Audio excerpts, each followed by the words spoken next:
Hi all. So this is another video of our clinical examination series for first year medical students.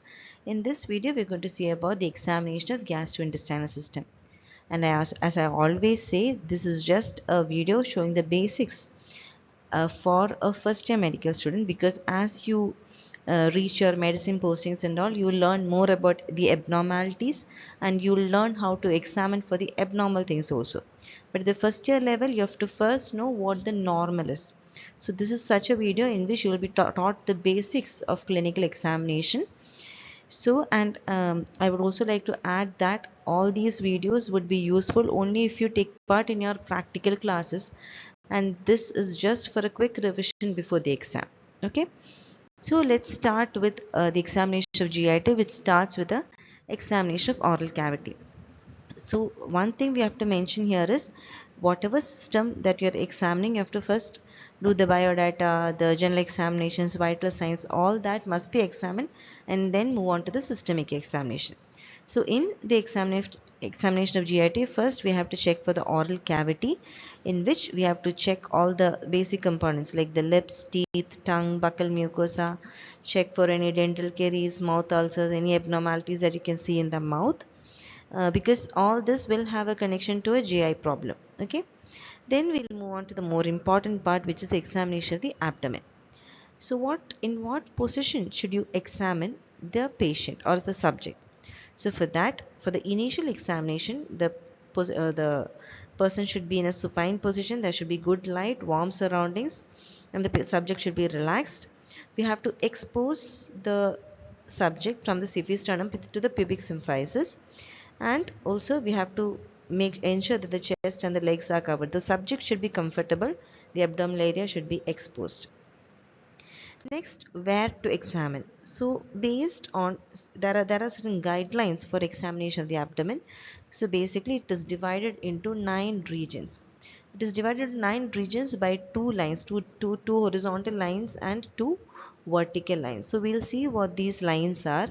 So the two horizontal lines are the transpyloric line, that is midway between the sternum and umbilicus. We draw a line, that is a transpyloric line.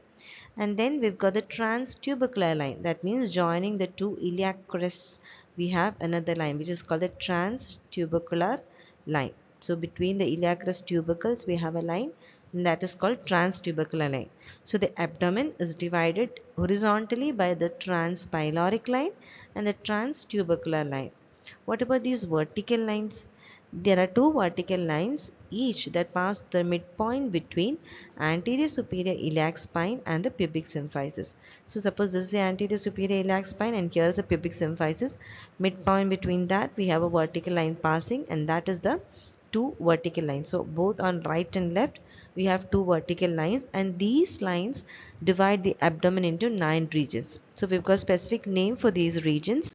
We have the right hypochondrium, the epigastrium, left hypochondrium, right lumbar, umbilical, left lumbar, right iliac fossa, hypogastrium, and left iliac fossa. So these are the 9 regions of the abdomen.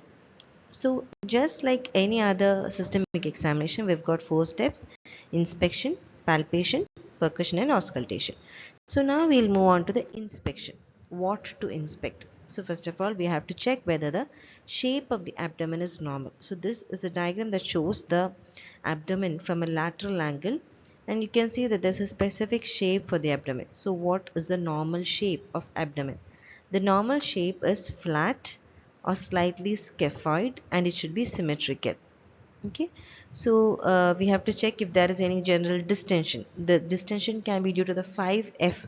Which are the 5Fs?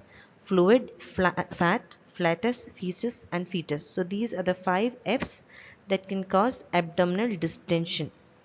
And also we have to check if there is any localized swelling, if there is any if there is a swelling on both sides, like in case of small abdominal obstruction, or if there's an asymmetrical swelling, that means only on one side, like splenomegaly. And we also have to check if it is too sunken, if the abdomen is too sunken. If it is too sunken, it could mean starvation or malignancy, That means due to cancer cachexia, you have this very sunken abdomen. So that is also abnormal. So you have to check whether the abdomen is normal or not. Next, we have to check the umbilicus, whether it is normal or not. Again, what is normal? Normally, the umbilicus must be slightly retracted and it should be inverted. That means the skin should be inside, into the umbilicus. But what if it is everted? It could mean, if the umbilicus is everted, it could mean that there might be ascites or even an umbilical hernia. Sometimes when there is obesity, the umbilicus might be sunken in appearance, and if there is a displacement of umbilicus, ideally it should be central, right? But if there is a displacement, it could mean something. So suppose if it is displaced up, it could mean that there is a pelvic swelling. If it is displaced down, it's most usually due to ascites. If it is displaced laterally, it could be due to an abdominal swelling. So we have to check if the umbilicus is normal or not. Next, we have to inspect the abdominal wall movements. So see, we know that we've got the small intestine, the stomach, the large intestine all present in the abdomen. So we have to check whether these movements of the abdominal wall is normal or not. So normally what all movements is visible? First of all, you'll be able to see the normal movement on respiration, right? It should be a symmetrical rise and fall. But sometimes there could be a decreased movement, decreased respiratory movement. Now that could be because there's an inflammation or it could be due to peritonitis. The next movement that you can see in the abdomen is that of peristalsis. So usually peristalsis is not that visible, but in cases of conditions like pyloric stenosis or small bowel obstruction, they could be very visible. And in thin people also sometimes peristalsis might be visible, but normally peristalsis is not that visible. Okay, so we have to check for these respiratory as well as peristaltic movement on the abdominal wall. Next, we have to inspect whether and see whether there are any pulsations. So the only normal pulsation that should be visible is the epigastric pulsations. But sometimes you can have abnormal pulsations, especially in conditions like aortic aneurysm. See, you know that we've got the aorta moving down like this. So suppose there is an aneurysm. Aneurysm means bulging of the arterial wall. If there is an aneurysm, then you can see that pulsations. So it can either be due to an aneurysm or it could be a tumor over the aorta. In that case also you can see abnormal pulsations in that area. So check if there are any abnormal pulsations on the abdomen. Next, we have to check the skin surface. What should you look for in the skin surface? You have to check whether there are any striae, bruising, scratch marks, pigmentation, and also if there are any superficial veins visible. In fact, this is a picture showing the prominent veins over the abdomen. Now, this is abnormal. You usually see such prominent veins only in case of portal hypertension, vena cava obstruction, etc. So you have to check if there are any abnormal markings like striae, bruising, scratch marks, pigmentation. Also whether there are any scar, stoma, superficial veins, etc. Then we have to check and see whether there's an abdominal mass. So see, suppose there is an abdominal mass like this. Then you have to check, you have to note the size, the shape, whether there's moving with respiration, whether there's pulsation, how the skin over it is, etc. Again, this is an abnormal finding. Normally, you won't see any abdominal mass. And finally, you have to check the hernial orifices and genitalia. See, in GI examination, this is also very important. We have to inspect these hernial orifices. See if there's any inguinal hernia, femoral hernia, umbilical hernias. That should be checked. And also, we have to check the external genitalia too. Only then the inspection would be complete. Okay. So next, after inspection, we move on to palpation. So what is the technique and patient personally for palpation? So for palpation, the patient should be supine and the hip and knees must be flexed. Now this is a very important point. After inspection, you have to ensure that the patient flex the hip and knees. Only then proceed with the palpation. And the patient is supposed to breathe quietly with open mouth. You can even ask the subject to turn the head to one side and breathe quietly with an open mouth. You have to use warm hands, that is, you have to just warm your hands by rubbing against each other before touching the abdomen so that the patient would be comfortable. And we have to use the volar surface of our fingers, horizontal arm level. you're supposed to use flat fingers. Basically what I'm trying to say is you're not supposed to poke into the abdomen. We have to keep the arm, your hand flat, so that it would be more comfortable, and we have to talk to the subject so as the patient would be more relaxed and distracted. Observe the face for any discomfort. Rather than asking whether he is having any pain, it is best to observe the patient's face or subject's face to notice if there is any discomfort or not. Okay, so let's start. So first we start with light palpation and then we go on for deep palpation. Basically for light palpation we use one hand, and for deep palpation we use two hands. That is one with the hand on top we guide the palpation. That is meant by deep palpation. So in case this is the patient, we have to always begin from an area that is away from the pain. First itself we are not supposed to start from a painful area. Begin away from pain. And for deep palpation, as I said, we have to use both hands. One is one to apply the pressure and other for passive palpation. So you have to palpate all the 9 quadrants and see if there is any tenderness, whether there is any pain on touching. So ask the patient to point to the painful side, begin from the non-tender area and proceed in the anti-clockwise order if there is no specific complaint. Just start in an order if there is no specific pain, and we have to notice both superficial and deep tenderness. If there is tenderness, we have to note with the site and the degree. Okay, so basically with your palms warm and flat, you palpate all the areas of the abdomen. Ensure that you do not start from the painful area, and in case there is tenderness, we have to note whether it is on just on superficial palpation or deep palpation, what is the site and what is the degree. Okay, so that was the first one. You have to note for any tenderness. Next we move on to palpation of the organs. So we know that the three important solid organs that are present in the abdomen are the liver, the spleen and the kidneys. So we have to palpate, you have to know the palpation of each. So first we will start with the palpation of liver. So for palpating the liver, we have to hold our right hand like this. See, our liver is somewhat like this. So we start from the right iliac fossa. From here we start, and the fingers should be placed in such a way that the fingers are pointing towards the left axilla. See, your fingers must be pointing towards the left axilla. Only then the angle would be correct to the border of the liver. Okay, and then we ask the subject to breathe in and breathe out. And as the patient breathes, we slide the hand upwards with expiration. Now, why should we ask the subject to breathe? See, so this is the liver, right? When the patient takes deep inspiration, what happens to the liver? That will be pushed down because the diaphragm moves down. So the liver will be pushed down during inspiration. So with each, you keep your finger, ask the patient to take a deep inspiration and followed by a deep expiration. When the patient expires, you shift the hand to a place above. You just slide the hand upwards. Again, ask the subject to take a deep inspiration. And while he takes a deep inspiration, we are checking if the rim of the liver is palpable. See, the liver enlarges. If there's a liver enlargement, the liver enlarges in this direction. So that is why we are starting from the right iliac fossa. And during each inspiration, we are checking whether there is any, whether we are feeling that rim of the liver on top. Okay, so this is how we have to check for the palpation of liver.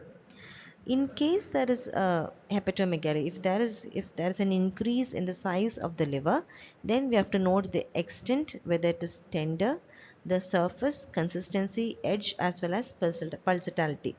So normally liver will not be palpable in adults. If it is palpable, then usually it might be due to cirrhosis, fatty liver, or even due to displacement of the liver. Okay, so this is how you have to examine for liver. The next organ is spleen. So we know the spleen is on the left side here beneath the costal margin. So to examine for the spleen, we have to keep a hand in the right iliac fossa itself and then move diagonally to the left hypochondrium. Okay. So we keep our hand on the left iliac fossa. Our right hand should be on the left iliac fossa, and using our left hand we have to, you know, push that rib cage forward so that we'll be able to feel for the spleen properly. Okay, so on left hand we hold it on the other costal margin and pull it up forwards, whereas with this hand we start from the right iliac fossa and slowly we move in a we move in a diagonal movement. So if the spleen is palpable, normally it will not be palpable, but if it is palpable you will be able to feel it on the tip of the fingers, because the spleen is going to enlarge downward and medially. This is the direction in which the spleen enlarges.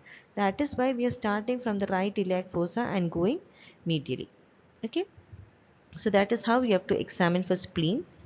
Next, we have to examine for the kidneys. So you see we've got the two kidneys here, and it is a retroperitoneal organ. That means it is much behind when compared to our spleen and liver. So how to examine for the kidneys? So again, for this we need both our hands. That is why it is called the bimanual method. So one hand we'll hold it behind the renal angle. That means here, and other in the lumbar region, that is on top. So we have two hands, one behind and other on top. And then we ask the subject to breathe deeply, and as the person inspires we push the posterior hand upwards. At the same time we press anteriorly. Okay, so with both hands we are actually pressing so that we can feel that retroperitoneal organ. In fact, with our hand on the lower side we are ballotting the kidney. That means we are giving a sudden push so that the kidney might be palpated with the hand which is placed anteriorly. Okay, and you have to repeat it on both sides because we've got two kidneys. So keep one hand on top, keep another hand posteriorly, and using the posterior hand just give a sudden push. At the same time press anteriorly to see if the kidney is palpable. Okay, now what if there are any abdominal mass? Then what should you do? In that case we have to describe the size, shape, surface, margins, consistency, and also you have to check whether it's moving with respiration, what is the mobility, ballotability and pulsatility. This will be taught in detail when you go to your surgery postings, because abdominal mass is kind of their specialty, and you'll be taught how to actually examine all this. At a physiology level you should know the basics of how what to do when you see an abdominal mass. Okay, next we move on to the hernial orifices. Again you have to check if there is any swelling, any tenderness, cough impulse, because you can have any type of hernias. You can have inguinal, femoral or umbilical hernia. So you have to check if there is any swelling there. What do you mean by cough impulse? Basically you keep your fingers there and ask the subject to cough. So if when you cough, when the patient coughs, you can feel something is being pushing your finger. So that is meant by cuff impulse. This again will be taught in detail when you go to your surgery postings. And finally, you can finish your palpation by examining the external genitalia, check for any diseases presenting with abdominal symptoms, and also note whether there is any undescended testis, etc. Okay, so that completes our palpation. Now we move on to our next, which is percussion. So basically there's a technique for percussion. You have a pleximeter finger, which is usually the left middle finger, and that should be placed firmly on whatever surface you are percussing. So suppose you're going to percuss a chest wall, you have to place a pleximeter finger firmly on the chest wall, and then with the finger that is used to hammer is called the plexer. We can remember it as hammer plexer, or use a mnemonic to remember that it is with the plexer finger that we are going to tap. So usually it is the right middle finger. So using the right middle finger, you should tap the middle phalanx of the pleximeter. The middle phalanx should be tapped using the pleximeter finger. And the movement of that tapping hand should occur at the wrist joint only. It should not be at the elbow or the shoulder. Only if it occurs in the wrist, you will get the feel correctly. Okay. And the rules are the pleximeter finger should be parallel to the organ border. So if you are percussing for the liver, then you place the finger horizontally, because the upper border of the liver is horizontal. But if you are percussing for the heart border, you have to keep the fingers vertically, because the heart border is vertical. So the pleximeter finger must be parallel to the organ to be percussed, and we have to ensure that there is firm contact with the body surface. It should not, there should not be any air in between. So basically you're not supposed to bend your pleximeter finger. And in general, you have to move from a resonant area to a dulled area. So that is why we usually begin from the chest region, because the chest region has got lungs which is usually resonant. Okay, and as I said, the movement should be only in the wrist, not in the elbow or arm. So these are the rules of percussion you have to remember before starting any percussion. So you know that the normal note is resonant, but when you're percussing over solid organs like the liver, the spleen, the bladder and all, you'll get dull note. So the purpose of percussion in abdomen examination of GIT is to note the borders of the different organs. So in case it is enlarged, you have to know how far it is enlarged. So that is why we are doing percussion in case of GIT. Okay. So as I said, first we have to percuss out the liver borders. So how do we do the liver percussion?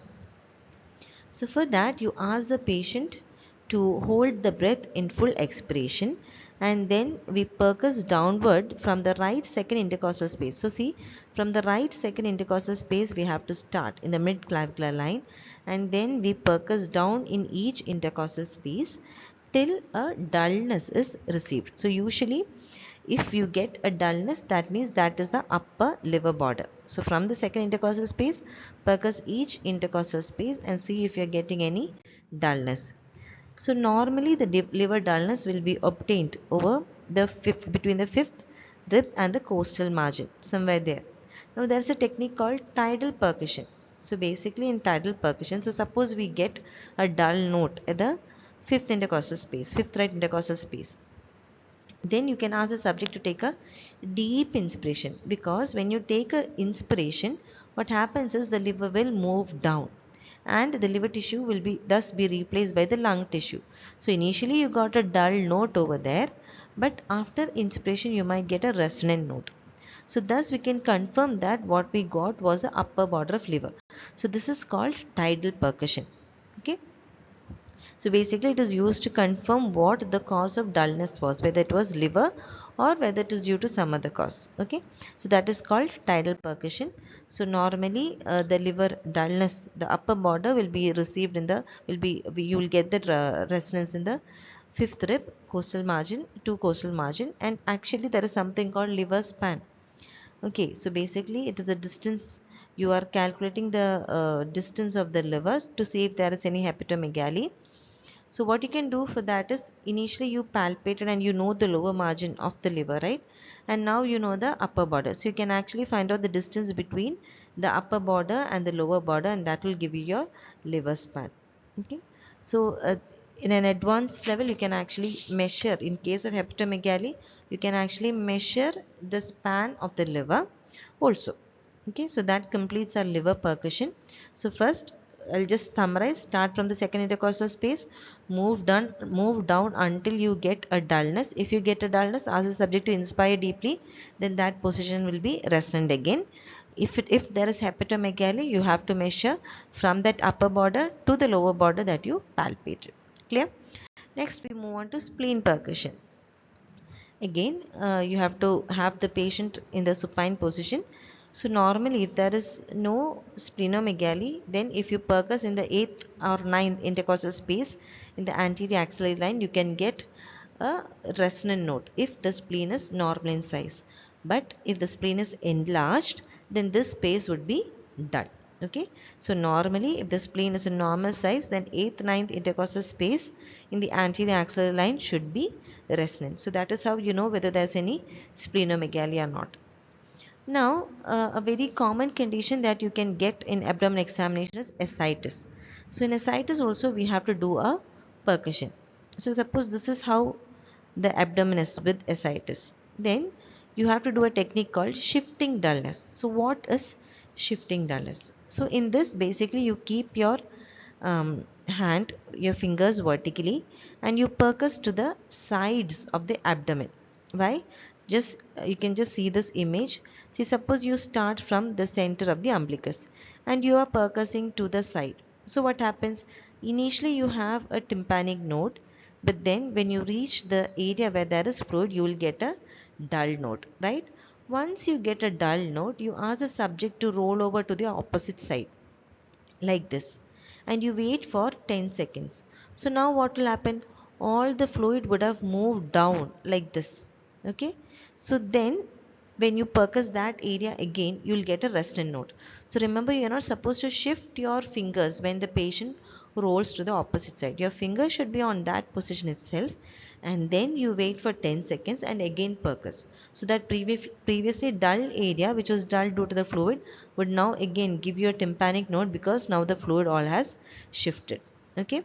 So then you can again come forward. You can percuss forward to find out what the level of the fluid is. So you can again come forward, you can percuss like this and find out the upper level of the fluid. Okay, so this is how you will do shifting dullness.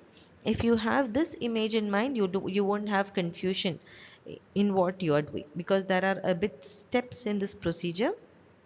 You'll have a tendency to get confused, but have this picture in mind to clear your confusion. So the patient is in the supine position. We percuss from the midline near the umbilicus laterally to the right flank and note the first area of dullness. Then you ask the patient to roll on to the left side, wait for 10 seconds and then re-percuss the same area. So the resonant area, the initial dull area is now resonant, which means shifting dullness is present, which means there is ascites. You can confirm this by repeating for the left border.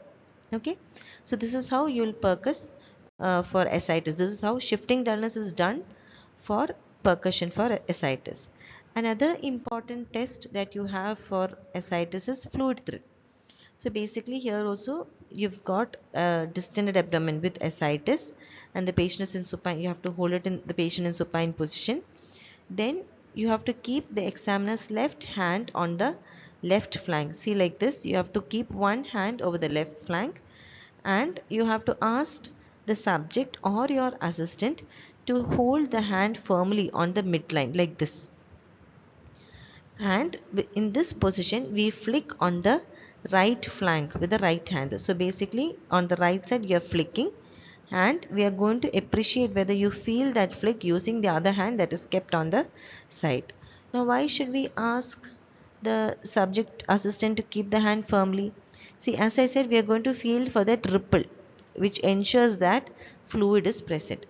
So the midline hand actually dampens the transmitted impulse. You don't want the abdominal wall to transmit that ripple. We want the fluid inside to transmit that ripple. So that is why the assistant is asked to keep the hand firmly over the abdominal wall. So this is how you do percussion for ascites, that is fluid thrill for ascites. So in case of ascites, you have to do two tests. One is shifting dullness as well as fluid thrill. And finally, we move on to a last step, which is auscultation. So what to auscultate in the abdomen? We have to auscultate for the bowel sounds as well as bruit. So to auscultate for bowel sounds, we have to place the diaphragm of the steth just right of the umbilicus. You are not supposed to move the stethoscope.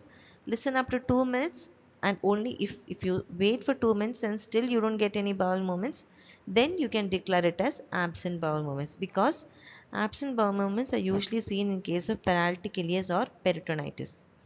Now there are other conditions that can cause increased frequency of bowel movements also, especially in case of intestinal obstruction. So we have to know what a normal bowel sound would feel like. Only then we can diagnose these conditions. Okay. So keep the steth over the right side of the umbilicus and wait for 2 minutes. Next, how to appreciate for bruit or vascular bruit. So see, there are specific sites for to check for bruit. Above and left of the umbilicus, we have to check for the aortic bruit. Lateral to the umbilicus, we have to check for the renal artery bruit, and over the liver you can actually hear the hepatic bruit. So check if there are any bruit, and ideally it has to be done with the bell of the stethoscope, because low pitch sounds are usually heard with bell of the stethoscope. Now, even though it is not important at a first year level, the examination of GIT will not be complete without a rectal examination. So ideally that also has to be done, but usually it is not done at a first year level. But as you go on to your surgery postings and all, you will learn how to do a per rectal examination. So thus in examination of GIT, we've seen the inspection and what all to check for in inspection. Then we went on to palpation, then percussion as well as auscultation. So I hope this was useful for you. Thank you.